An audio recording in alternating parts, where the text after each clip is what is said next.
Today we'll discuss electrostat. Electrostat is made up with two words. The one is electro and the second one is state. Electro stands for charge and state stands for rest. So a branch of physics which deals with charge at rest. लेकिन मेरे मन में भी ये सवाल आता है कि आखिर ये चार्ज क्या है। मैंने तो अब तक चार्ज के बारे में कभी नहीं सुना, ये एकदम से कौन सी चार्ज नाम की चीज आ गई। आई नो वेरी वेल, मैं जानता हूँ मास क्या होता है, मैं जानता हूँ टेम्परेचर क्या होता है, लेकिन मैं अब ये जानना चाहता हूँ कि चार्ज ऐसी कौन सी कैरेक्टरिस्टिक है या ऐसी कौन सी फिजिकल क्वांटिटी है जिसके रेस्ट के को मैं क्या करने वाला हूँ, स्टडी करने वाला हूँ। And charge at rest is so called as electrostatics. इसलिए हम एक बहुत छोटा सा एक्सपेरिमेंट करते हैं। इस छोटे से एक्सपेरिमेंट में आपने देखा होगा कि जब हम किसी ड्राई एयर में कॉम्ब को ऐसे ऐसे रब करते हैं, कॉम्ब मतलब कंघा, आप समझ रहे होंगे। तो जब मैं क्या करता हूँ, ड्राई एयर में कॉम्ब को रब करता हूँ, तो उस कॉम्ब के अंदर अब जो पास पड़े हुए कागज के टुकड़े हैं, इन कागज के टुकड़ों को अट्रैक्ट करने की एक कैपेबिलिटी डेवलप हो जाती है। ये कागज के टुकड़े इस कॉम्ब की तरफ अट्रैक्ट हो रहे हैं, ये एक फिनोमिना है। और मैं जो कि फिजिक्स पढ़ रहा हूं, और फिजिक्स का बेसिक पर्पस यही है कि मैं दुनिया के अंदर होने वाली जितनी परिघटनाएं हैं उन परिघटनाओं को एक्सप्लेन करने का प्रयास करता हूं।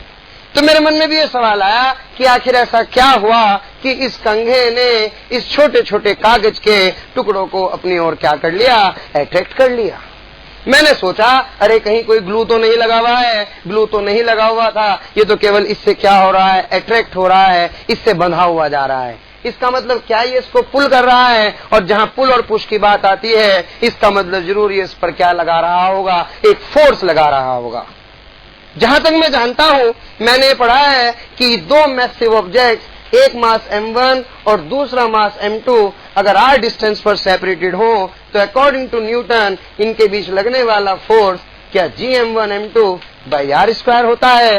और चूंकि इनके मासेस बहुत कम है और चूंकि g की वैल्यू भी 6.67 into 10 to the power -11 units होती है, तो इसके हिसाब से इन दोनों के बीच लगने वाला जो फोर्स है उस फोर्स की जो वैल्यू होगी, it comes out to be very very small, it is too small. इसका मतलब ये हुआ कि इन दो मास ऑब्जेक्ट के बीच लगने वाला ये फोर्स, ये ग्रेविटेशनल फोर्स नहीं है, बल्कि ये तो कोई नए प्रकार का फोर्स है। और अब मैं इस फोर्स को स्टडी करना चाहता हूं। यहाँ टेंशन भी नहीं है, यहाँ नॉर्मल भी नहीं है, तो फिर ऐसा कौन सा फोर्स आ रहा है जिसके कारण ये पार्टिकल इस कॉम्ब से क्या हो रहा होगा, अट्रैक्ट हो रहा होगा। तो the explanation of this was first given by a scientist Gilbert. उसने कहा कि जब मैंने कॉम्ब को अपने हेयर से रब किया तो हेयर से रब करने के कारण कॉम्ब के अंदर कुछ ना कुछ क्या हुआ, कुछ इलेक्ट्रॉनों का ट्रांसफर हो गया। या उसने इलेक्ट्रॉन लिए या उसने इलेक्ट्रॉन दिए। What is electron? इलेक्ट्रॉन आपने सबने पढ़ा होगा। अगर मैं एटम की बात करूं तो एटम का एक न्यूक्लियस होता है, इसके चारों तरफ एक पार्टिकल है जो चक्कर लगा रहा है, इस पार्टिकल का नाम क्या है, इलेक्ट्रॉन। अकॉर्डिंग टू गिलबर्ट, जब आप एक बॉडी को दूसरी बॉडी से रब करते हैं तो रब करने के कारण एक बॉडी के आउटर मोस्ट सेल वाले इलेक्ट्रॉन, जिनको फ्री इलेक्ट्रॉन कहा जाता है, वो इलेक्ट्रॉन एक बॉडी से दूसरी बॉडी में क्या हो जाते हैं, ट्रांसफर हो जाते हैं। और इनके ट्रांसफर होने के कारण these bodies are get electrified. और अगर ये बॉडीज क्या हो जाती है, इलेक्ट्रीफाइड, तो इनके अंदर एक बॉडी दूसरी बॉडी को अपने अंदर अट्रैक्ट करने की क्वालिटी क्या कर लेती है, डेवलप कर लेती है। और जब एक बॉडी दूसरी बॉडी को कुछ इस इलेक्ट्रॉनों के ट्रांसफर के द्वारा अट्रैक्ट करने का फिनोमिना शो करती है, तो इस फिनोमिना को ही मैं क्या कहता हूं, that is so called as electrostatics. और ये जो बॉडी इलेक्ट्रीफाइड हो रही है, यानी कि जो चार्ज है वो एक बॉडी से दूसरी बॉडी पर क्या हो रहा है, ट्रांसफर हो रहा है। इस ट्रांसफर होने के कारण जो बॉडी के अंदर एक नई टेंडेंसी दूसरी बॉडी को अट्रैक्ट करने की डेवलप हो रही है, this tendency is so called as electrification and the bodies are said to be electrified. And जिस प्रॉपर्टी के कारण मैं इसको इलेक्ट्रीफाइड कह रहा हूं, then this is so called as charge, यानी कि इन अदर वर्ड्स मैं इलेक्ट्रिफिकेशन या इलेक्ट्रीफाइड का दूसरा नाम मैं भी कह सकता हूं, द बॉडीज आर चार्ज्ड। इसका मतलब अब ये बॉडीज क्या हो चुके हैं, चार्ज हो चुकी हैं। और इस चार्ज को अगर मैं क्या रख दूं, रेस्ट पर रख दूं, तो this charge at rest is so called as electrostatics. और अब मैं इस इलेक्ट्रोस्टैट को क्या करूंगा, स्टडी करूंगा, यानी कि मैं स्टडी करूंगा किसको, इस चार्ज को। एक्सपेरिमेंट से बताते हैं कि इस चार्ज की बहुत सारी कैरेक्टरिस्टिक होती है। पहली बात तो इस चार्ज की जो नेचर होती है, this can be further classified into two categories. The one is the positive charge and the second one that is negative charge. इसका मतलब चार्ज दो प्रकार का हुआ, the one is the positive charge and the second one is negative charge.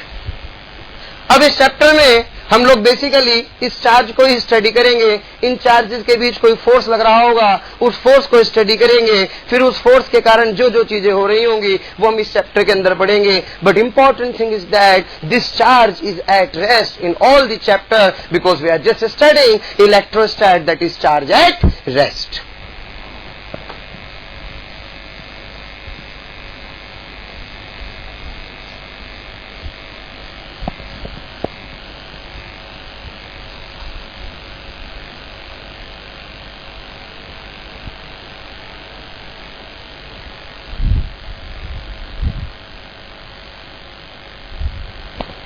So,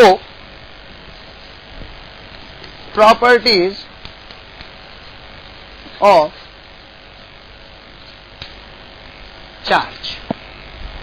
सबसे पहले charge की क्या क्या प्रॉपर्टीज होती हैं, अगर हम लोग बात करें, the important properties, charges are two types.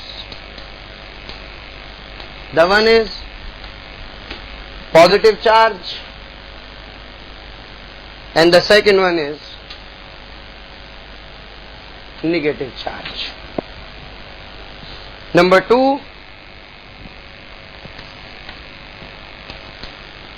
the smallest possible charge is 1.6 into 10 to the power minus 19 coulomb and it is denoted by E. This coulomb is the unit of charge. The third property is like charges are repel each other and unlike charges are attract each other. That is, अगर दो plus Q charges हैं तो they will repel each other, लेकिन अगर एक charge plus Q और दूसरा minus Q है तो इनके बीच लगने वाला force that would B attraction in nature. मैं आपको एक बार फिर रिपीट कर रहा हूं, हम लोग पढ़ रहे हैं इलेक्ट्रोस्टैट। इलेक्ट्रोस्टैट मतलब चार्ज एट रेस्ट, एक नई प्रॉपर्टी जिसमें बॉडीज इलेक्ट्रीफाइड हो जाती हैं। अगर बॉडीज इलेक्ट्रीफाइड हो जाती हैं इसका मतलब एक बॉडी से दूसरी बॉडी पर कुछ इलेक्ट्रॉन ट्रांसफर हो जाते हैं। इस प्रकार के फिनोमिना को मैं बोलता हूं इलेक्ट्रिफिकेशन। इलेक्ट्रिफिकेशन में हम लोग जो नई प्रॉपर्टी पढ़ते हैं that is so called as charge. अगर मैं चार्ज की बात करूं तो चार्ज दो प्रकार का होता है, it is of the two type, the one is the positive charge and the second one is negative charge. The second property, the smallest possible charge in nature is 1.6 into 10 to the power minus 19 coulomb, that is E. Coulomb is the unit of charge. like charges are repel each other while unlike charges are attract each other, यानी कि अगर दो charge जो positive हैं वो एक दूसरे को रिपेल कर रहे होंगे, जबकि अगर एक पॉजिटिव और एक दूसरी नेगेटिव है तो वो एक दूसरे को अट्रैक्ट कर रहे होंगे। आगे बढ़ा जाए। Other properties of the charges,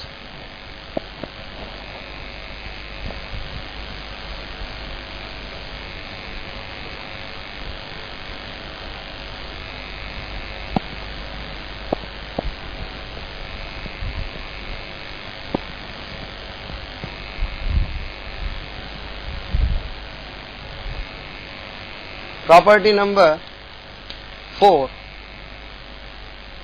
charge is always conserved. Conserved, it never can be created nor be destroyed. इसका टोटल मैग्नीट्यूड है वो हमेशा क्या रहता है, कांस्टेंट रहता है। Say for example if I have an isolated system, और इस आइसोलेटेड सिस्टम में say there is -3 coulomb charge and say there is 2 coulomb charge, it can be redistributed in it, but the total charge remains the same. Say for example, यानी कि अगर इसी system के अंदर यहाँ पर आने वाला चार्ज -2 कूलम होगा, यहाँ पर आने वाला चार्ज 1 कूलम होगा, तो जरा बताएंगे इस वाले पार्ट में कितना चार्ज होगा? Very simple. क्या यहाँ 2 कूलम पॉजिटिव था, 3 कूलम निगेटिव था? तो अगर मैं ध्यान से देखूं, क्या यहाँ पर जो टोटल चार्ज होगा, this total charge would be -1 coulomb, so the whole should be also -1 coulomb. This is -2 coulomb, this is 1 coulomb, that means there is no charge in it, क्योंकि सारा चार्ज तो कहां पर डिस्ट्रीब्यूट हो चुका है, सारा चार्ज तो यहाँ पर डिस्ट्रीब्यूट हो चुका है, और टोटल चार्ज अभी भी कितना होना चाहिए, it should be again -1 coulomb. So for an isolated system the total charge remains conserved, यानी कि आप इस चार्ज को चेंज नहीं कर सकते। The other important characteristic of charge is it is invariant. Invariant कहने का मतलब क्या हुआ? According to Einstein, mass can be written as m is equals to m naught by 1 minus v square by c square.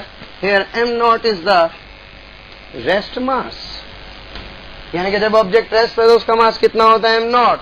लेकिन जब mass vary करता है तो उसकी स्पीड के कारण मास की वैल्यू क्या हो जाती है, चेंज हो जाती है। इसका मतलब जो मास होता है वो स्पीड के साथ क्या कर रहा है, वेरी कर रहा है। Mass varies with speed, but charge is invariant. जैसा मैं पहले कह चुका हूं, इसका मतलब ये हुआ कि Q पर वेलोसिटी का कोई भी प्रभाव नहीं पड़ता, यानी कि आप बॉडी के वेलोसिटी कितनी भी करें, उसकी वेलोसिटी से चार्ज के मैग्नीट्यूड पर कोई फर्क नहीं पड़ता। जबकि जो मास होता है, मास वेलोसिटी के साथ क्या कर सकता है, वेरी कर सकता है, लेकिन चार्ज वेलोसिटी के साथ वेरी नहीं कर सकता। सो एक बार मैं आपको रिवाइज करा दूं फटाफट से। चार्ज दो प्रकार के होते हैं, एक चार्ज होता है पॉजिटिव, दूसरा होता है नेगेटिव। लाइक चार्जेस एक दूसरे को रिपेल करते हैं, अनलाइक चार्जेस एक दूसरे को क्या करते हैं, अट्रैक्ट करते हैं। उसके अलावा मुझे याद है second property, the smallest possible magnitude of charges 1.6 into 10 to the power -19 coulomb. And the third important property of the charge is that we have just study की आइसोलेटेड सिस्टम का जो टोटल चार्ज हमेशा क्या रहता है, conserve रहता है। And the second important thing बात, चार्ज इज ऑलवेज कंजर्व, जो मैं आपको यहां बता चुका हूं। And it is important thing, it is invariant. Mass velocity के साथ वेरी करता है, लेकिन चार्ज वेलोसिटी के साथ वेरी नहीं करता। Another important property of the charge is that is the sixth property of the charge is quantized. Charge हमेशा क्वांटाइज होता है।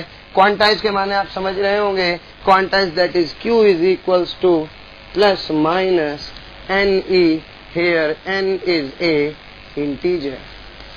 यानी कि किसी बॉडी पर या तो E चार्ज आ सकता है, या 2E आ सकता है, या 3E आ सकता है। According to this property charge की वैल्यू फ्रैक्शन में संभव नहीं है। कोई मुझसे ये कहे कि भाई क्या चार्ज की वैल्यू E/2 कर सकता हूं, तो मेरा जवाब होगा नहीं, चार्ज E/2 तो नहीं होगा। चार्ज की वैल्यू तो या तो E होगी या 2E होगी या 3 होगी या क्या होगी 4E। That was given by a scientist that is Millikan. And Millikan oil drop experiment एक बहुत कमाल का फिनोमिना है, और उस एक्सपेरिमेंट से हम लोगों ने किसकी वैल्यू ऑब्टेन की है, इस फिनोमिना, इस प्रॉपर्टी को बताया है कि the charge is quantize, it's value is plus minus any.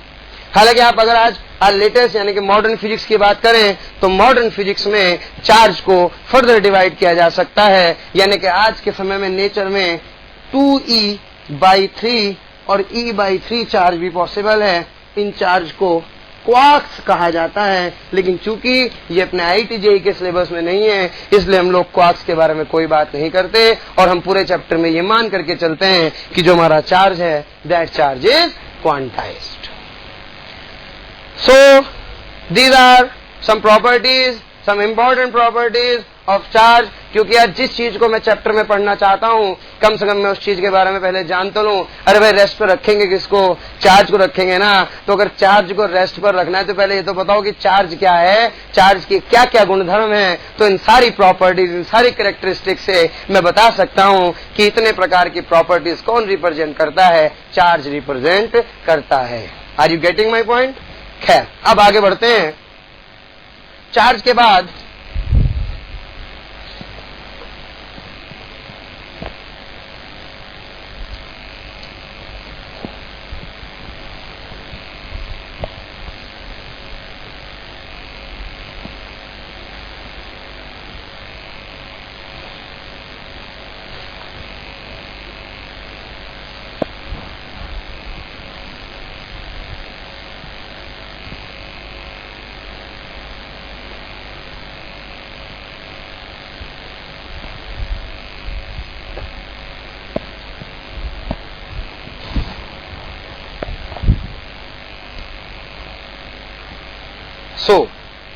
Charge की प्रॉपर्टीज हम लोग स्टडी कर चुके हैं।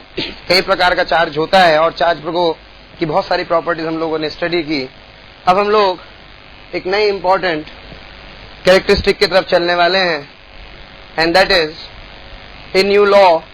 क्योंकि मेरे मन में विचार आता है कि अगर एक कोई Q1 चार्ज हो और एक दूसरा कोई Q2 चार्ज हो और इनके बीच की डिस्टेंस कितनी हो, अगर r डिस्टेंस पर सेपरेटेड हो, और चूंकि एक दूसरे को खींच रहे हैं और एक दूसरे को अपने से दूर भेज रहे हैं, तो क्या इनके बीच लगने वाले फोर्स का मुझे आइडिया होना चाहिए कि कितने फोर्स से एक बॉडी दूसरी बॉडी को अपनी ओर अट्रैक्ट कर रही है, या कितने फोर्स से एक बॉडी दूसरी बॉडी को अपने से क्या कर रही है, रिपेल कर रही है। तो इसका जो मैग्नीट्यूड कैलकुलेट करने की पहल की, that was by sir Coulomb. और कूलम ने बताया कि if the 2 point charges are separated at a distance r, then the force between them is found to proportional to their product of magnitudes and is inversely proportional to the square of the distance.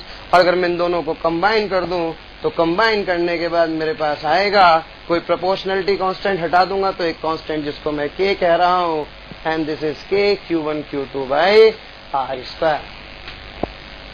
This force tell me कि जो Q1 Q2 force है, Q1 Q2 charge हैं, इन Q1 Q2 charge के बीच लगने वाला force का magnitude कितना होगा। साइंस जगत में बड़ी अच्छी खासी उपलब्धि थी जब इन्होंने इस फोर्स से दो चार्जेस के बीच में फोर्स के कैलकुलेशन बताए कि भाई इतने इतने फोर्स लग रहे होंगे। इस कोलंबियन फोर्स की, इलेक्ट्रोस्टैटिक फोर्स की भी अपने आप में कुछ कमाल की क्वालिटीज हैं। जरा हम उन क्वालिटीज की जरा एक दो बार बात करें तो what we will see with an experiment. अगर मैं एक चार्ज यहां रखता हूं और एक दूसरा चार्ज यहां रखता हूं, तो मैं देखता हूं कि जब इस चार्ज को और इस चार्ज को फ्री छोड़ता हूं तो ये चार्ज इधर की तरफ भागता है, जबकि ये वाला चार्ज इधर की तरफ भागता है। क्या दोनों चार्ज लाइन ज्वाइनिंग के अलोंग भाग रहे हैं? इसका मतलब ये फोर्स हो सकता है इसने इस पर इस डायरेक्शन में लगाया हो और इसने इस पर इस डायरेक्शन में लगाया हो। क्योंकि अगर ये कहीं ऊपर नीचे भागता है, charge starting from rest moves in the direction of force और moves in the direction of acceleration, तो अगर एक बॉडी रेस्ट से किसी डायरेक्शन में चलना शुरू करती है तो इसका मतलब हो ना हो इस पर लगने वाला फोर्स इधर ही रहा होगा, और अगर मैं इसकी बात करूं तो उस पर लगने वाला फोर्स इधर की तरफ रहा होगा। इसका मतलब ये फोर्स जरूर दोनों ऑब्जेक्ट्स की लाइन ज्वाइनिंग के अलोंग लगता है। ये वाला फोर्स इस पर और ये वाला फोर्स इस पर, अगर मैं इसमें Q1 Q2 को रिप्लेस कर दूं तो क्या फोर्स का मैग्नीट्यूड चेंज होगा? नो सर, फोर्स का मैग्नीट्यूड तो उतना का उतना ही होगा। इसका मतलब दोनों फोर्स के मैग्नीट्यूड क्या है? सेम। जितना फोर्स ये इस पर लगा रहा है उतना ही फोर्स ये इस पर लगा रहा है। लेकिन क्या दोनों अलग अलग बॉडीज पर लग रहे हैं? क्या दोनों साइमल्टेनियसली लग रहे हैं? क्या दोनों के मैग्नीट्यूड सेम है? इसका मतलब हो ना हो ये दोनों के दोनों जो फोर्स हैं क्या वो एक्शन रिएक्शन वाले न्यूटन के थर्ड लॉ को ओबे कर रहे हैं। इसका मतलब ये तय हो चुका है कि these forces are action reaction pair. जो फोर्स 2 1 पर लगा रहा है इसको मैं कह रहा हूं फोर्स ऑन 1 ड्यू टू 2, और जो फोर्स 1 2 पर लगा रहा है इसको मैं कह रहा हूं फोर्स ऑन 2 ड्यू टू 1। लेकिन दोनों फोर्सेस के मैग्नीट्यूड्स क्या हैं? बराबर। दोनों फोर्स की डायरेक्शन क्या है? अपोजिट। दोनों अलग अलग बॉडीज पर साइमल्टेनियसली लग रहे हैं। इसका मतलब these are action reaction pair. Another important thing, if I consider it to be a system, अगर मैं इसको सिस्टम मान लूं तो क्या सिस्टम मानने पर इस सिस्टम पर लगने वाला नेट फोर्स क्या होगा? 0। और मैंने पढ़ा है कि अगर किसी सिस्टम पर लगने वाला नेट फोर्स 0 होता है तो क्या इसका मतलब मैं कह सकता हूं कि इस सिस्टम के सेंटर ऑफ मास का एक्सेलरेशन 0 होगा, यानी कि इसका VCM कांस्टेंट होगा, यानी कि momentum of the system is conserve, यानी कि पूरे सिस्टम का मोमेंटम क्या है? कंजर्व्ड है। यानी कि इसका मतलब अगर 1 2 चार्ज पार्टिकल हो, the one is Q1 and the second one is Q2, और दोनों को उसी डिस्टेंस पर फ्रीली छोड़ दिया जाए तो मैं आराम से principle of conservation of linear momentum apply कर सकता हूं। एक एग्जांपल से इस बात को हम लोग अच्छे समझेंगे, लेकिन मैं आपको फिलहाल एक बार बता दूं। फाइनली कूलम्ब ने 2 पॉइंट चार्जेस के लिए, the one is Q1 and the second one is Q2, these are separated at a distance R, the force is given to be that is proportional to Q1 Q2। जितना magnitude ज्यादा उतना force ज्यादा, जितनी distance कम उतना force ज्यादा, दोनों को combine कर दिया तो it is proportional to K Q1 Q2 by R square. Here K is the proportionality constant. After that उन्होंने देखा कि जब इस Q1 Q2 को फ्री छोड़ते हैं तो ये पार्टिकल लाइन ज्वाइनिंग के अलोंग इधर मूव करता है, ये पार्टिकल लाइन ज्वाइनिंग के इधर मूव करता है, यानी कि इसकी वेलोसिटी इधर है, इसकी वेलोसिटी इधर है। इसका मतलब इसने इस पर अगर फोर्स लगाया होगा तो उसकी डायरेक्शन इधर रही होगी, इसने इस पर फोर्स लगाया तो उसकी डायरेक्शन इधर रही होगी। And according to Coulomb's law, Q1 को Q2 करूं या Q2 को Q1, फोर्स के मैग्नीट्यूड पर फर्क पड़ने वाला नहीं है। यानी कि ये फोर्स इधर, ये फोर्स इधर, दोनों फोर्स एक दूसरे पर अपोजिट डायरेक्शन में लग रहे हैं, जिनके मैग्नीट्यूड सेम है, दोनों लाइन ज्वाइनिंग के अलोंग हैं। इसका मतलब जरूर ये कैसे पेयर होंगे? ये एक्शन रिएक्शन पेयर होंगे। और अगर ये एक्शन रिएक्शन पेयर हैं और सिस्टम पर लगने वाला नेट फोर्स कितना है? 0, तो इसका मतलब ACM 0 होगा। ACM 0 होगा तो VCM कांस्टेंट होगा। तो इसका मतलब मैं पूरे सिस्टम का मोमेंटम क्या कर सकता हूं? कंजर्व कर सकता हूं। यानी कि द सिस्टम का जो मोमेंटम है दैट मोमेंटम रिमेन्स कंजर्व्ड। अब इसके ऊपर हम लोग एक प्रॉब्लम करते हैं जिसमें प्रिंसिपल ऑफ मोमेंटम कंजर्वेशन की मुझे थोड़ी सी बहुत अच्छी सी फील आ जाएगी, ताकि मैं सवालों को बहुत अच्छे से कर सकूंगा।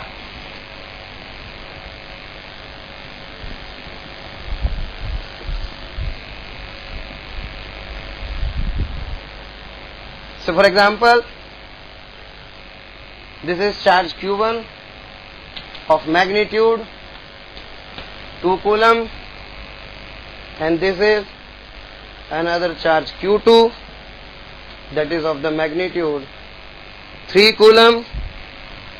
अगर इस चार्ज का मास 2 kg हो और इस चार्ज का मास अगर 3 kg हो, आइसोलेटेड सिस्टम है, बाहर से कोई लेना देना नहीं है। अगर ये चार्ज इस डायरेक्शन में 3 मीटर पर सेकंड से जा रहा हो तो मैं आपसे पूछना चाहता हूं, बताइए इस इंस्टेंट पर इस चार्ज की वेलोसिटी क्या होगी। क्योंकि सिस्टम पर जितना फोर्स इस पर लगेगा उतना फोर्स इस पर लगेगा, यानी कि और दोनों कैसे चार्ज हैं, पॉजिटिव चार्ज, एक दूसरे को रिपेल करेंगे, तो इसका मतलब सिस्टम पर लगने वाला नेट फोर्स कितना है, 0, यानी कि सिस्टम का मोमेंटम क्या रहेगा, कंजर्व। तो अगर मैं इस क्वेश्चन को ध्यान से सोचूं तो पहले मैं भी चाहूंगा, इसमें थोड़ा सा हमने इनिशियल कंडीशन नहीं दी, ये Q1 था, ये Q2 था, ये भी रेस्ट पर था और ये भी क्या था, रेस्ट पर। आफ्टर सम टाइम इस चार्ज की वेलोसिटी अगर इधर 3 मीटर पर सेकंड हो जाती है तो बताइए इस चार्ज की वेलोसिटी क्या होगी। दोनों इनिशियली रेस्ट पर थे, यानी कि सिस्टम का इनिशियल मोमेंटम क्या मैं लिख सकता हूं, m1 into 0 plus m2 into 0, यानी कि initial momentum of the system is 0। जब इनिशियल 0 तो p इनिशियल बराबर p फाइनल, चूंकि इनिशियल मोमेंटम 0 है और फाइनली क्या इसका मोमेंटम होगा 2 इंटू -3, और क्या m2 की अगर मैं बात करूं तो इस this would be 3 kg multiplied by velocity and it should be 0, तो क्या 6 इज इक्वल्स टू 3v, तो क्या बेटे v की वैल्यू आ जाएगी 2 मीटर पर सेकेंड। इसका मतलब इस चार्ज की जो वेलोसिटी होगी that velocity would be 3 metre per second. तो मैं यहां पर क्या कर सकता हूं, momentum conservation principle easily apply कर सकता हूं, क्योंकि सिस्टम पर लगने वाला नेट फोर्स क्या है, 0, क्योंकि Columbian force action reaction pair हैं। तो मैं किसी भी इंस्टेंट पर अगर मुझे इनिशियल मोमेंटम बताओ तो फाइनल मोमेंटम को लिखते हुए मैं किसी भी पार्टिकल की स्पीड की वैल्यू कैलकुलेट कर सकता हूं। Thank you very much.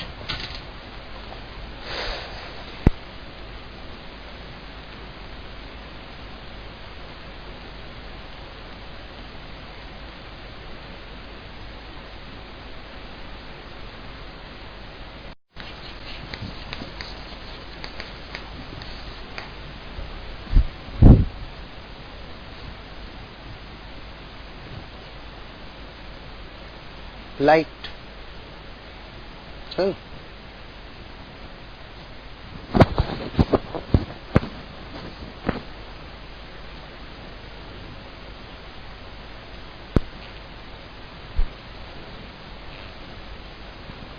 so we'll continue with electrostats। Last time हम लोगों ने पढ़ा कि अगर 2 पॉइंट चार्ज Q1 और Q2 किसी r डिस्टेंस पर सेपरेट होते हैं तो उनके बीच लगने वाला force that is given by k Q1 Q2 by r square, that is according to Coulomb's law. This is the magnitude of force acting between 2 point charges separated at a distance r। आज हम लोग इसके ऊपर कुछ problems करेंगे। सबसे पहली जो प्रॉब्लम है वो है, say for example this origin से 0,0 and there is a plus q charge and at a distance x there is another plus q charge. So calculate, this charge is fixed, so calculate force acting on this charge due to this charge. According to Coulomb, the force between two charges given to be Q1 Q2 are F केवल Q1 Q2 by R square. Here Q1 is equals to Q, Q2 is equals to Q. चूंकि दोनों charge positive हैं तो positive positive को क्या करता है, repel करता है। तो जब ये वाला इस पर फोर्स लगाएगा तो इस फोर्स के कारण इस पर आने वाली फोर्स की डायरेक्शन कुछ ऐसे होगी। क्या ये डायरेक्शन एक्स एक्सिस के अलोंग है, that is positive x axis, तो इसलिए मैं क्या यूज कर सकता हूं, मैं नोटेशन आई कैप यूज कर सकता हूं. So the force is given to be F is equals to K, Q1 that is Q, Q2 that is Q, and separated at a distance x square, and if in vector notation there is I cap, so this is the expression for force acting on this charge particle due to this charge particle.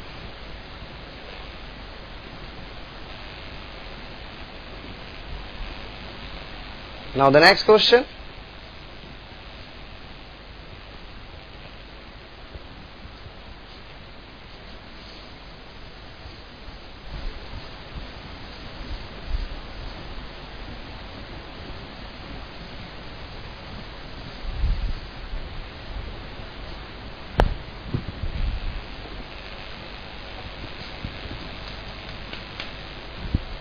If there is a charge Q1, there is a charge Q2, and there is a charge Q3, then force due to 1 on 2, that is force F21, and the force due to 3 on 2, this one.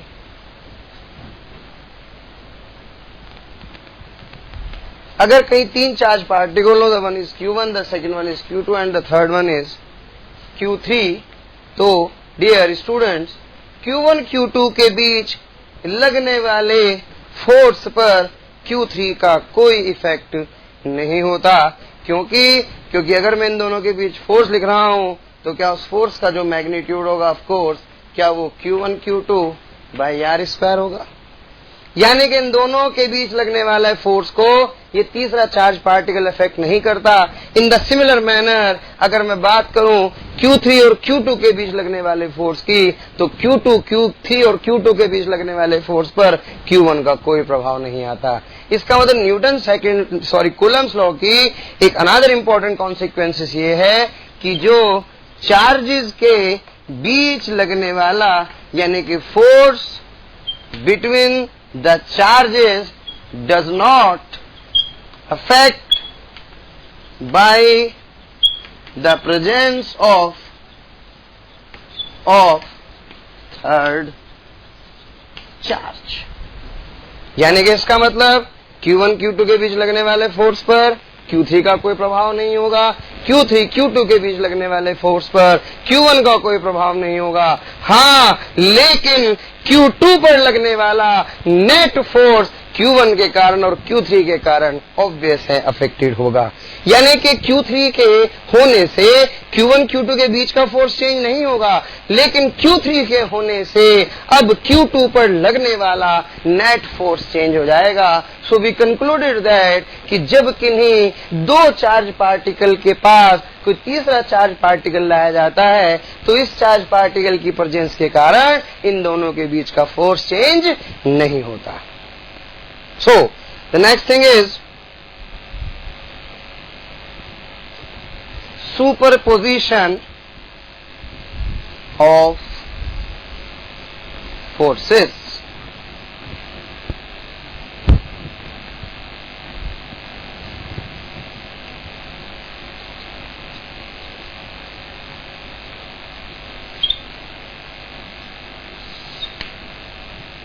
It states that कि अगर बहुत सारे charges का मेरे पास एक system हो तो इस पर लगने वाला फोर्स इसके कारण, इस पर लगने वाला फोर्स इसके कारण, यानी कि Q2 पर लगने वाला जो नेट फोर्स होगा that is the summation of the forces due to other charge particle. इसके ऊपर क्वेश्चन करते हैं और इस क्वेश्चन से थोड़ी सी फिर अपने को फील्ड डेवलप होगी. एक बार मैं फिर बता दूं, अगर ये कोई Q2 चार्ज है, यहाँ Q1 रखा है, ये Q3 रखा है, तो Q1 के कारण Q1 Q2 के बीच लगने वाला फोर्स, Q3 के कारण Q3 Q2 के बीच लगने वाला फोर्स, पर जो लगने वाला नेट फोर्स है, ये नेट फोर्स इन दोनों फोर्सेस के वेक्टर सम के बराबर होगा। एक दो प्रॉब्लम से आप लोगों को बेसिक फील आ जाएगी।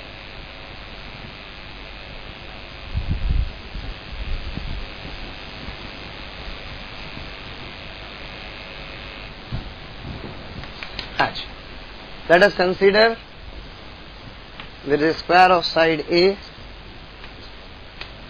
और इस पर 4 charges plus Q plus Q plus Q और प्लस Q हो, तो आपसे पूछ रहा है find net force acting on.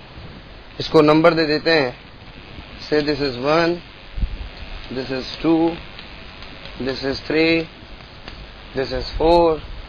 To find net force acting on plus Q, वो भी 2 पोजीशन वाला, due to other charges।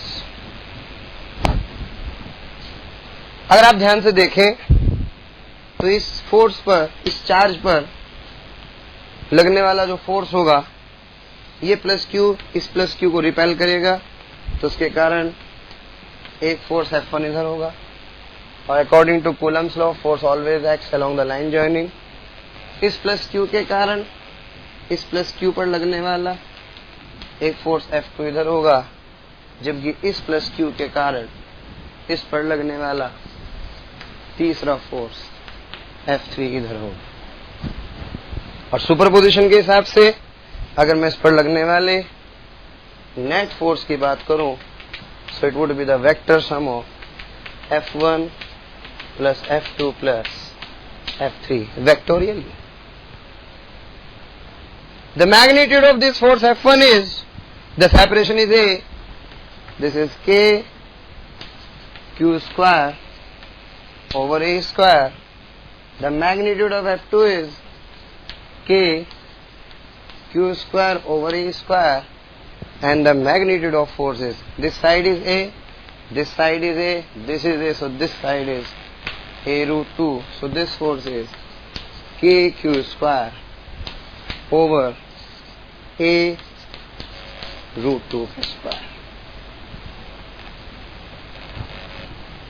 इस पर लगने वाले 3 फोर्स, अब मैं इन तीनों का रिजल्टेंट कैलकुलेट करना चाहता हूं। ये फोर्स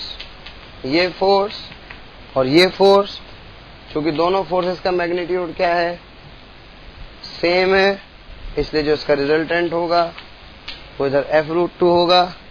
और तीसरा फोर्स जो कि लाइन ज्वाइनिंग के अलोंग एक्ट कर रहा है, इसकी वैल्यू F3 होगी। सो the net force would B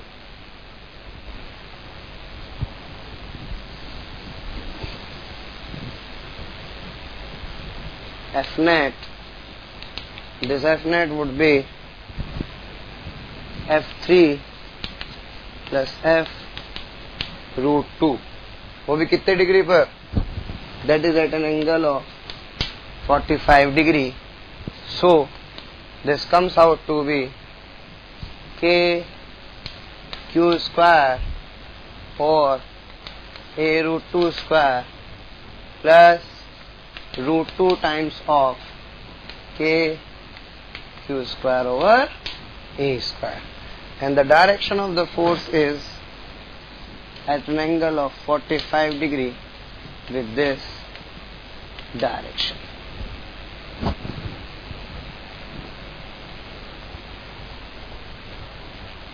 मैं दोबारा बता दूं, एक स्क्वायर की साइड्स पर 4 charges plus Q plus Q plus Q plus Q, all are separated at a distance A।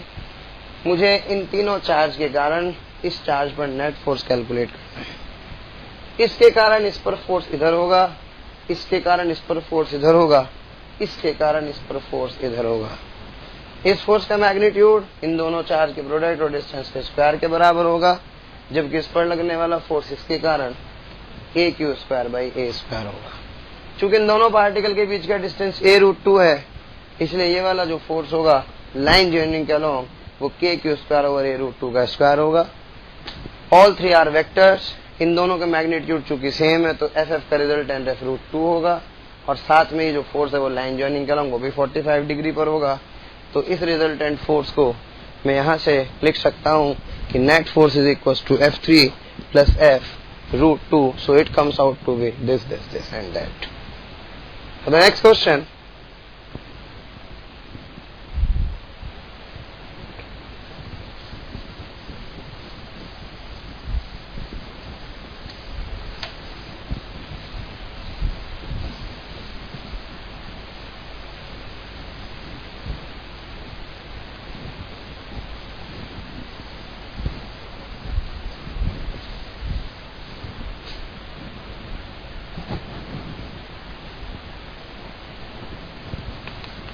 this is plus Q,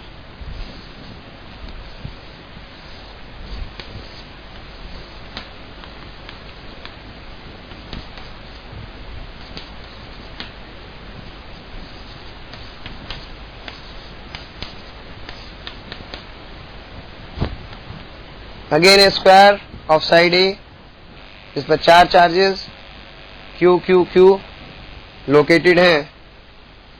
अगर इसके सेंटर पर प्लस Q चार्ज रख दिया जाए तो आपसे पूछा जा रहा है कि कैलकुलेट या find net force acting on plus Q charge.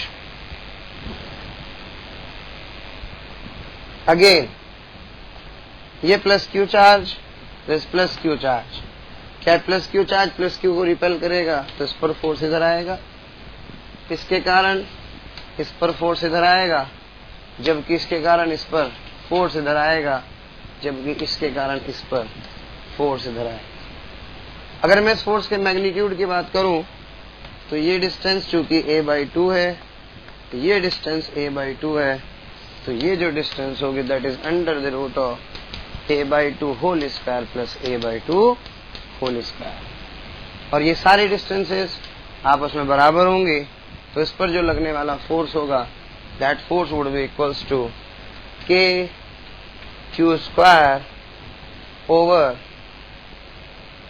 इसको सॉल्व कर लेते हैं, it comes out to be a square by 4 plus a square by 4, so it is a square by 4 into 2 that is 2, that is a by root 2, so this comes out to be kq square over a by root 2 का square. The magnitude of the force due to this would be the same as, ये दोनों एक दूसरे के equal and opposite है तो उसके कारण 0 हो जाएगा। ये वाला इधर फोर्स लगा रहा है, ये वाला इधर फोर्स लगा रहा है, दोनों के मैग्नीट्यूड फिर सेम होंगे, तो कहने का मतलब सेंटर पर रखे चार्ज पर लगने वाला net force other charge particles के कारण 0 हो जाएगा। क्लियर? नेक्स्ट क्वेश्चन,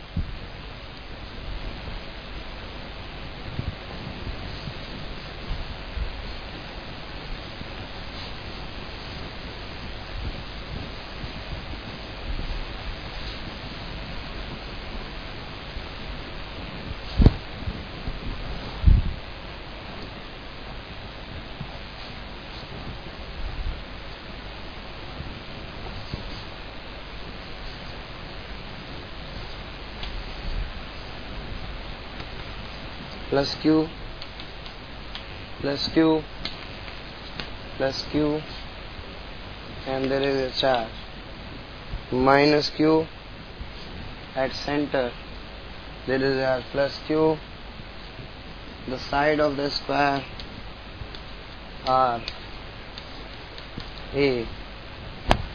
आपसे पूछ रहा है find net force on plus Q charge जो कि सेंटर पर रखा है due to other charges. Again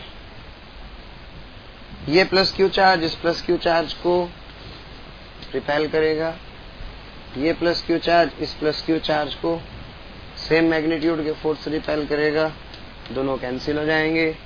ये प्लस क्यू इस प्लस क्यू को रिपेल करेगा, लेकिन इस बार ये माइनस क्यू चार्ज है और पॉजिटिव निगेटिव एक दूसरे को अपनी ओर क्या करते हैं, अट्रैक्ट करते हैं। तो इसलिए ये माइनस क्यू चार्ज इस प्लस की ओर अट्रैक्ट होगा। ये चूंकि इस पर फोर्स देख रहा हूँ तो ये इसको अपनी ओर खींचेगा, यानी कि इस बार ये फोर्स इधर की तरफ है।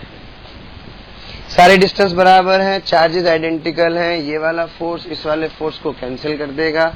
ये दोनों फोर्स आपस में क्या हो जाएंगे, ऐड हो जाएंगे। और ऐड होने के बाद this net force is equals to 2 times of F along this direction, and the magnitude of this F is given to be KQQ, and this distance is of course हमने फिर भी calculate की थी, ये distance आई थी आपकी a/√2, so this would be a/√2 का square. So the answer would be net force is equals to 2 times of KQ square over a/√2 का square along this direction।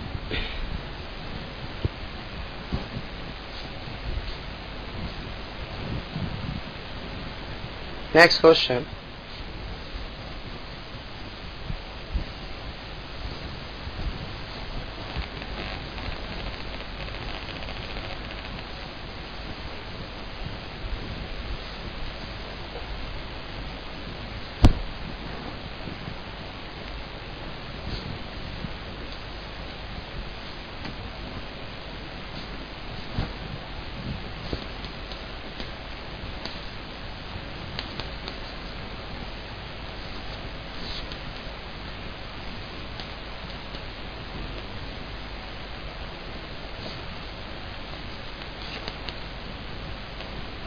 Find net force on say 1, say 2, say 3 on charge Q, that is second वाला, due to other charges। So again this is plus Q, this is plus Q, plus plus एक दूसरे को repel करेंगे। चूंकि net force इस plus Q पर निकालना चाहता हूं तो इस प्लस Q के कारण इस पर फोर्स इधर होगा, जिसका magnitude KQ square over A square होगा। QQ and the separation is A। The second one is इस प्लस Q के कारण भी इस पर एक फोर्स इधर आएगा, क्योंकि इसको रिपेल करेगा। मैग्नीट्यूड इतना और साइड इतनी, तो इसका मैग्नीट्यूड भी KQ square over A square होगा। चूंकि एक आइसोसेलेस एंगल है, सारी साइड इक्विलेटरल ट्रायंगल है, सारी साइड सेम है, तो अगर ये वाला एंगल 60 डिग्री होगा तो ये वाला एंगल भी कितने डिग्री होगा, 60 डिग्री। और दो फोर्स इक्वल मैग्नीट्यूड के जो 60 डिग्री पर एक्ट कर रहे हैं, जिसमें एक का मैग्नीट्यूड है K square by A square और दूसरे का magnitude KQ square by A square. So the net force is equals to दो वेक्टर का रिजल्टेंट जो कि कितने डिग्री पर एक्ट कर रहे हैं, 60 डिग्री पर। इसको बेटा F कह दूं, इसको भी क्या कह दूं, F। तो क्या ये आ जाएगा, F square plus F square 2FF cos 60, और on solving I'll get the answer। Next question.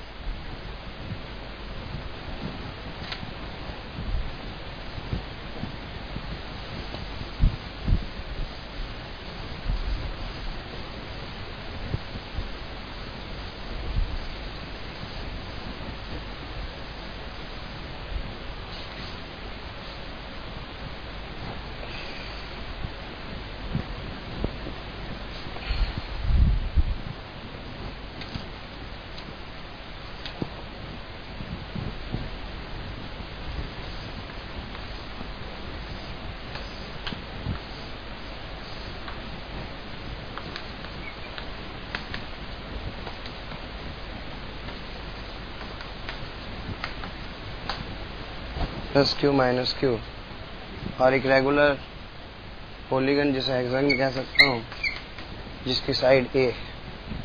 आपसे फिर ये पूछा जा रहा है, बताइए इसके सेंटर पर अगर एक प्लस क्यू चार्ज रखा हो तो उस पर लगने वाला नेट फोर्स क्या होगा। चेक करते हैं।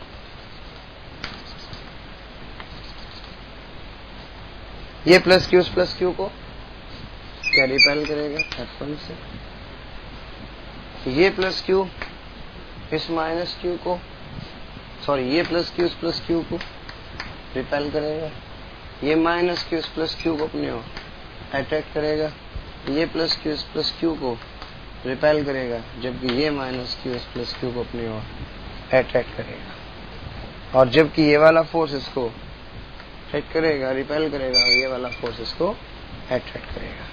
तो इसका मतलब अगर मैं बात करूं, टोटल इस सेंटर पर रखे प्लस क्यू चार्ज पर इधर की तरफ लगने वाला फोर्स F प्लस F, इधर की तरफ लगने वाला फोर्स F प्लस F, और इधर की तरफ लगने वाला फोर्स F प्लस F।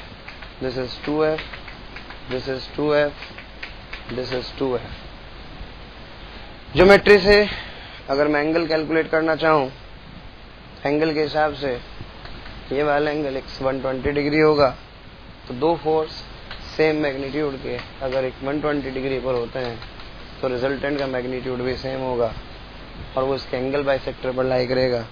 तो 2F ऊपर और 2F नीचे, यानी कि 2F ऊपर और 2F नीचे, तो net force acting on the object to be 0। सीधा सा लॉजिक है, 2 पॉइंट चार्जेस हैं, डायरेक्शन देखिए और सबको वेक्टोरली क्या कर दीजिए, ऐड कर दीजिए, तो मेरे पास नेट फोर्स आ जाता है। इसके बाद अगर आगे बढ़ा जाए,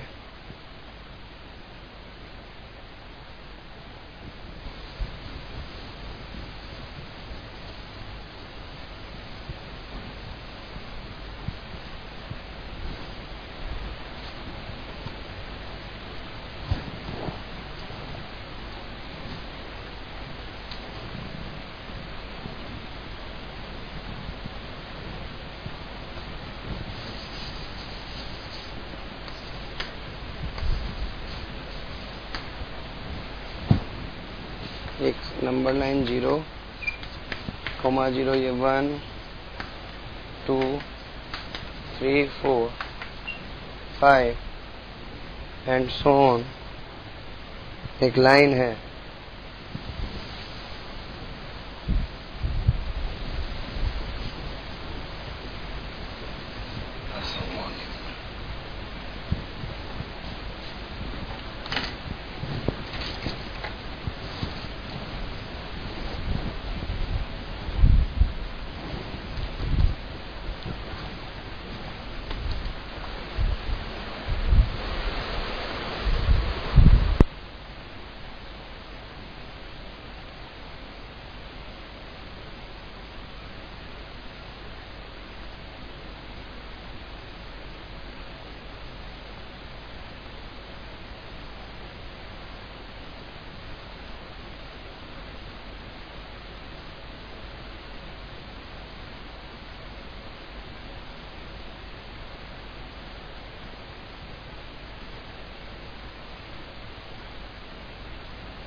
हेलो एवरीबॉडी, लास्ट टाइम लोग पढ़ रहे थे कूलम्स लॉ, जिसमें 2 पॉइंट चार्जेस अगर किसी डिस्टेंस r पर सेपरेट आउट होते हैं तो उनके बीच लगने वाला force that is given by F is equals to KQ1Q2 by R square. और आज हम लोग उससे आगे कंटिन्यू करेंगे और हम लोग स्टार्ट करते हैं एक प्रॉब्लम से। Let us consider 4 charges at the side of a square of side A. So this charge is 1, this is 2, this is 3 and this is 4. So find net force acting on two due to other charges. So the question is, there are 4 charges, 1 2 3 4, सबके magnitude same है और मुझसे पूछा गया है कि बताइए इस प्लस क्यू पर इन सारे चार्जेस के कारण लगने वाला नेट फोर्स कितना होगा।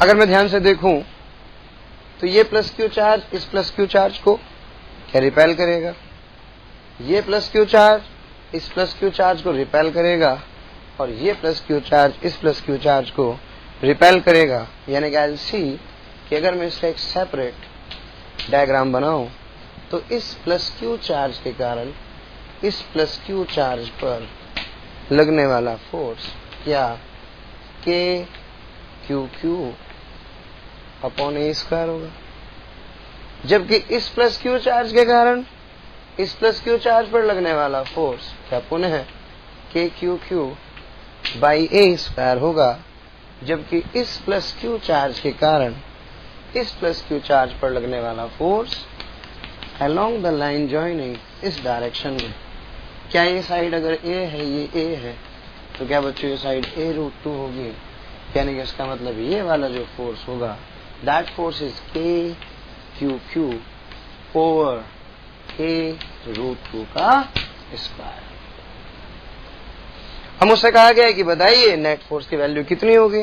तो ऑब्वियस है इस पर लगने वाले पॉइंट चार्ज पर लगने वाले 3 फोर्स हैं, एक फोर्स इधर होगा, एक फोर्स इधर होगा, एक फोर्स इधर होगा, तो तीनों फोर्सेस का जो वेक्टर सम होगा क्या तीनों फोर्सेस का वेक्टर सम ही नेट फोर्स होगा।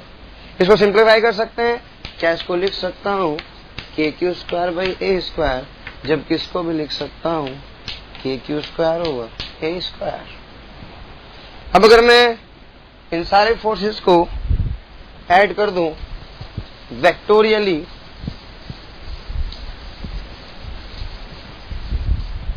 तो क्या मेरे पास अब 3 फोर्सेस हैं।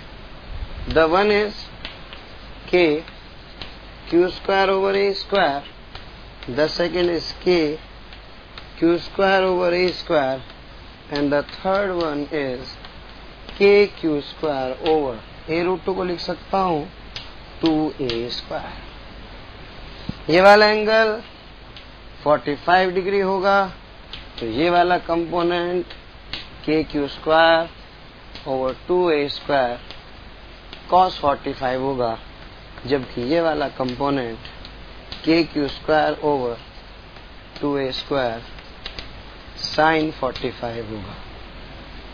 तो अब अगर मैं नेट फोर्स की बात करूं so net force comes out to be k Q square by a square plus के क्यू स्क्वायर, क्या cos 45 को लिख सकता हूं 1 by root 2, that would be k Q square 2a square by root 2 इतने आई कैप प्लस इसको भी जोड़ूंगा जो कि जे के अलोंग है, दैट इज प्लस के Q square A square plus के Q square over 2a square minus J cap.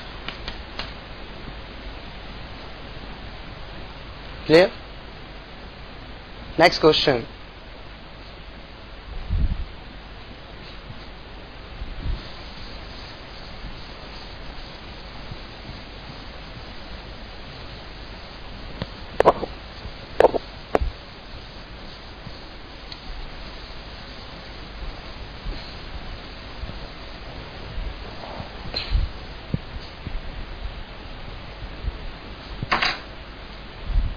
next question is, there is a triangle, इस ट्रायंगल पर यहाँ माइनस क्यू चार्ज, यहाँ एक प्लस क्यू चार्ज, यहाँ एक plus Q charge, and this is a equilateral triangle, each side a तो आपको बताना है, say this is 1, this charge is 2 and this charge is 3। तो आपसे पूछा गया है कि find net force on 2 due to other charges. Again ये माइनस क्यू चार्ज इस प्लस क्यू चार्ज को अट्रैक्ट करेगा, तो इस माइनस क्यू के कारण इस पर लगने वाले फोर्स की डायरेक्शन इधर होगी, जबकि ये प्लस क्यू चार्ज इस प्लस क्यू चार्ज को रिपेल करेगा, जिसके कारण लगने वाले फोर्स की डायरेक्शन और मैग्नीट्यूड ये होगा। चूंकि ये माइनस क्यू है प्लस क्यू है, इसलिए इस फोर्स का मैग्नीट्यूड भी के Q square by a square होगा। दो फोर्स जिनके मैग्नीट्यूड इक्वल हैं, जो 120 डिग्री पर एक्ट कर रहे हैं। मैंने पढ़ा है कि अगर कोई दो वेक्टर जो सेम मैग्नीट्यूड के अगर 120 डिग्री पर एक्ट करते हैं, तो उसका रिजल्टेंट उतने ही मैग्नीट्यूड का और उसके एंगल बाइसेक्टर से पास होता है। इसका मतलब इस फोर्स और इस फोर्स का जो रिजल्टेंट होगा, क्या वो कुछ यहां लाई करेगा और इसकी वैल्यू f होगी, तो जिसका मैग्नीट्यूड के क्यू स्क्वायर ओवर स्क्वायर होगा। And this answer clear. The next question is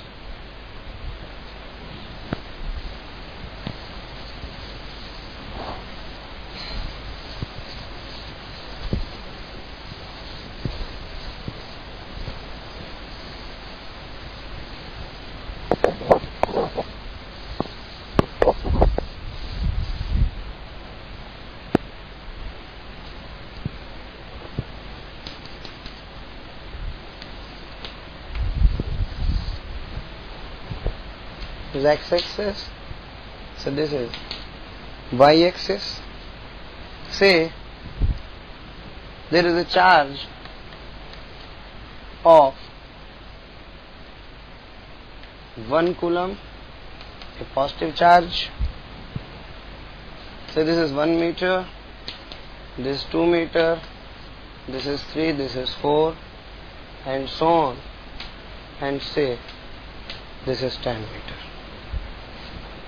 1 metre पर अगर मैं 1 कूलम का चार्ज रखूं, 2 कूलम पर अगर मैं 8 कूलम का चार्ज रखूं, 3 पर अगर मैं 27 कूलम चार्ज रखूं, और एंड सो ऑन रखता चला जाऊं, यानी कि 10 पर अगर मैं 1000 कूलम का चार्ज रखूं, तो मुझसे पूछा जा सकता है find net force acting on the charge placed at origin due to all other charges।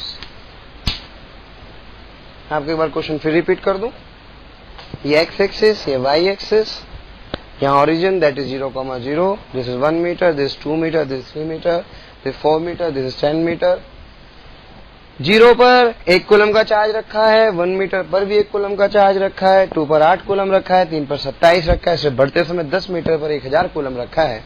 तो मुझसे क्वेश्चन पूछा गया है कि मैं इस ओरिजिन पर रखे हुए चार्ज पर कितना फोर्स कैलकुलेट करूंगा इन सब बचे हुए चार्जेस के कारण। That means the all find the force acting on this 1 coulomb charge due to all the charges present on this line. It's again very simple using Coulomb's law.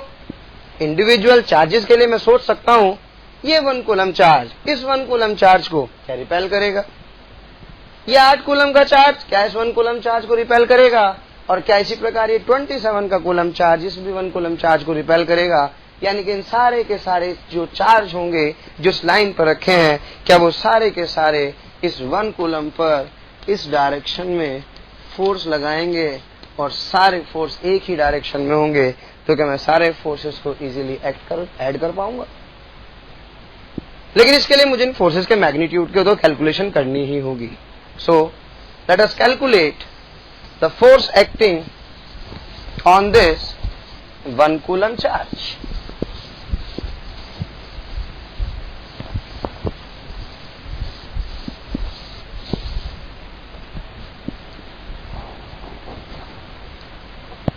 So,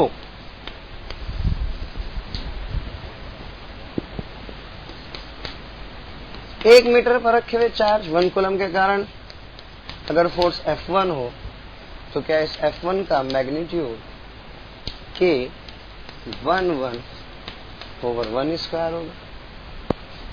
2 metre पर रखे 8 coulomb के कारण लगने वाला force क्या K into 1 into 8/2 square होगा. और 3 metre पर रखे इस 27 कूलम यानी कि 27 कूलम के कारण लगने वाला फोर्स क्या K into 1 into 27/3 square and so on. So I'll talk about net force. So the net force acting would be the sum of the vector sum of these all forces which are lying along the same direction. So that would be K into 1 square over 1 square plus K into 8 over 2 square, माफी चाहूंगा 2 square plus K into 27 over 3 square and so on, and K into 1000 coulomb over 10 square. Simplify करने पर K common लिया जा सकता है. अगर मैंने K कॉमन लिया ये 1 आ जाएगा. यहाँ मैं इसको 2 क्यूब लिखूंगा तो इससे एक पावर छम हो जाएगी. क्या 1 + 2 + 3 + 4 एंड सो ऑन. क्या लास्ट में 10 बचेगा और एक मेरे पास बन चुकी है AP जिसमें जो टोटल टर्म है वो 10 है. तो जिसका सम आ जाएगा K इंटू n/2 यानी कि 10/2 इंटू A प्लस L यानी कि टोटल नंबर ऑफ टर्म्स हो गई 10. मैं जानता हूँ फॉर्मूला मुझे पता होना चाहिए nth का, that is n/2 A plus L. So this would B 5 and that would be 11. So this comes out to be 55 K. This is the net force acting on this 1 coulomb charge due to all other charges. Clear? Next question.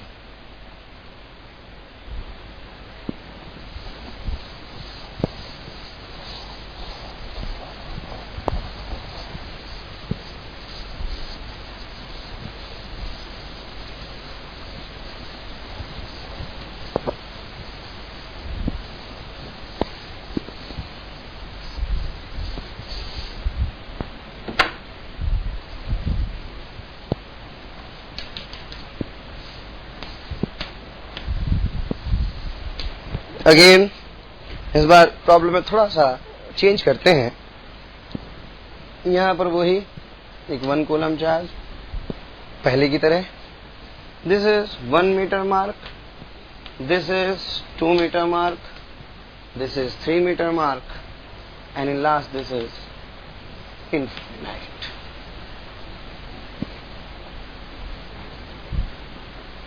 One metre पर 1 coulomb, 2 metre पर -2 coulomb, 3 metre पर +3 coulomb and 4 metre पर से -4 coulomb charge is placed. और मुझसे कहा गया है कि बताइए calculate the net force acting on this 1 coulomb charge due to all other charges. मैं क्वेश्चन लिख देता हूं एक बार. आपसे कह रहा है find net force on 1 coulomb charge due to other charges present. पहले तो थोड़ी सी इसकी फिजिक्स समझते हैं, फिर वही सुपरपोजिशन प्रिंसिपल, क्या ये 1 कूलम चार्ज इस 1 कूलम चार्ज को रिपेल करेगा? लेकिन ये -2 कूलम चार्ज इस 1 कूलम चार्ज को क्या अट्रैक्ट करेगा? फिर ये +3 कूलम चार्ज इसको रिपेल करेगा, जबकि -4 कूलम चार्ज इस चार्ज को अपनी ओर क्या करेगा? अट्रैक्ट करेगा। यानी कि कुछ फोर्सेस इधर है और कुछ फोर्सेस इधर है। फोर्स चूंकि एक वेक्टर क्वांटिटी है, तो मैं किसी भी एक डायरेक्शन को अगर पॉजिटिव मान लूंगा तो दूसरी डायरेक्शन क्या हो जाएगी? Negative. Say for example, this direction is considered to be positive and this direction is considered to be negative. तो क्या ये वाला फोर्स पॉजिटिव, ये निगेटिव, और ऐसे बहुत सारे कॉम्बिनेशन बन जाएंगे, और बहुत सारे कॉम्बिनेशन के बाद मैं नेट फोर्स कैलकुलेट कर पाऊंगा। सो if I want to calculate the net force acting this 1 coulomb charge due to the all other charges present on this particular line at different position, so I will apply again, that is Coulomb's law for point charges, that is K Q1 Q2 by R square. So कैसे? जरा इसको solve करते हैं।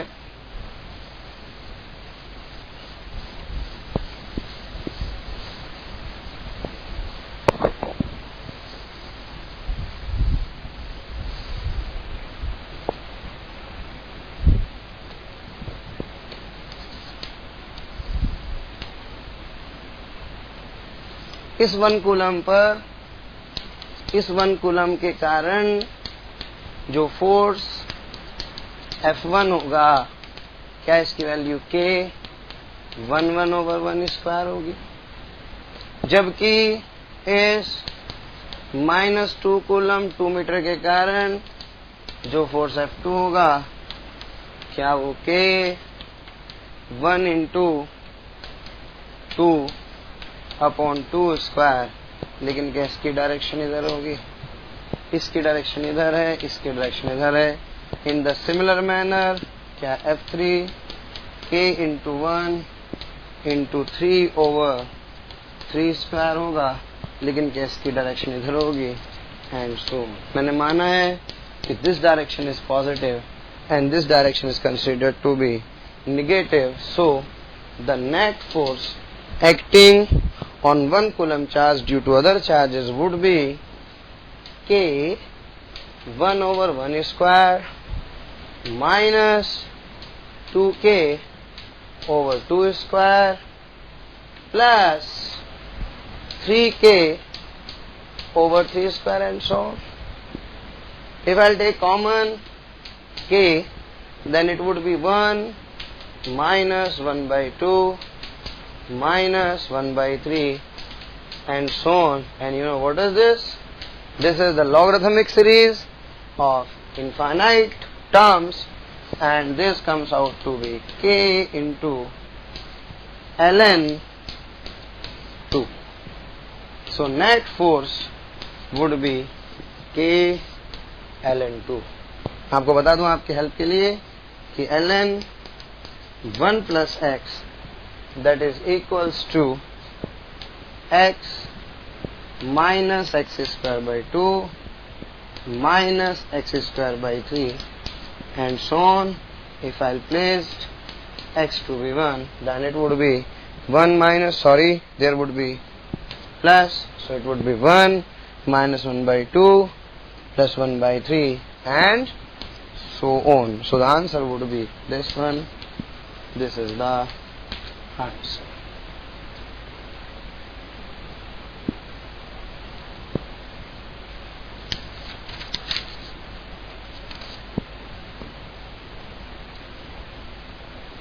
Next question.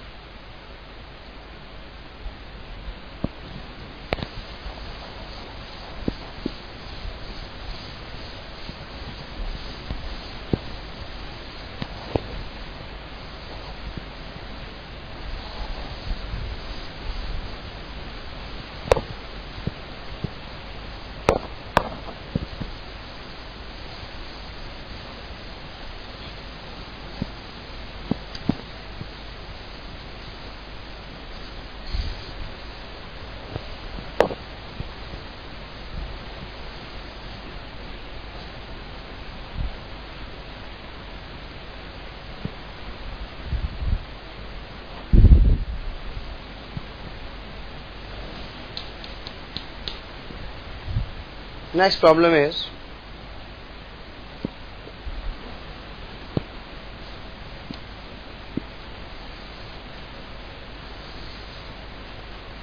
there is rod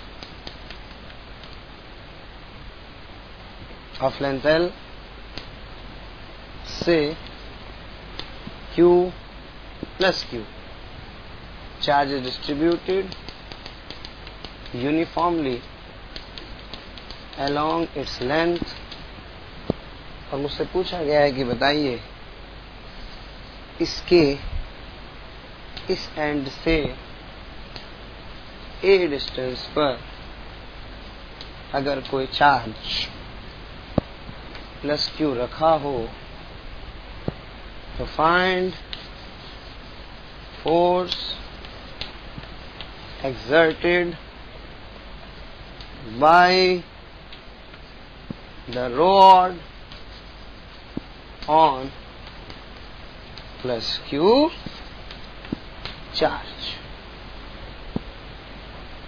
एक rod जिस पर plus Q charge distributed है, से जिसकी लेंथ L है, अगर इससे A डिस्टेंस पर कोई प्लस Q चार्ज रखा हो तो आपको बताना है कि इस रॉड से इस प्लस Q चार्ज पर लगने वाला फोर्स कितना होगा. Simply find the force exerted by the rod on this plus Q charge. Coulomb's law is actually valid for point charges. और अगर मैं यहाँ पर बात ध्यान से देखूं तो क्या ये पॉइंट चार्ज तो नहीं है, ये तो एक रॉड है. आप रॉड को पॉइंट मास या पॉइंट चार्ज कंसीडर नहीं कर सकते क्योंकि रॉड के हर पार्ट पर बहुत सारे चार्जेस फैले हुए हैं.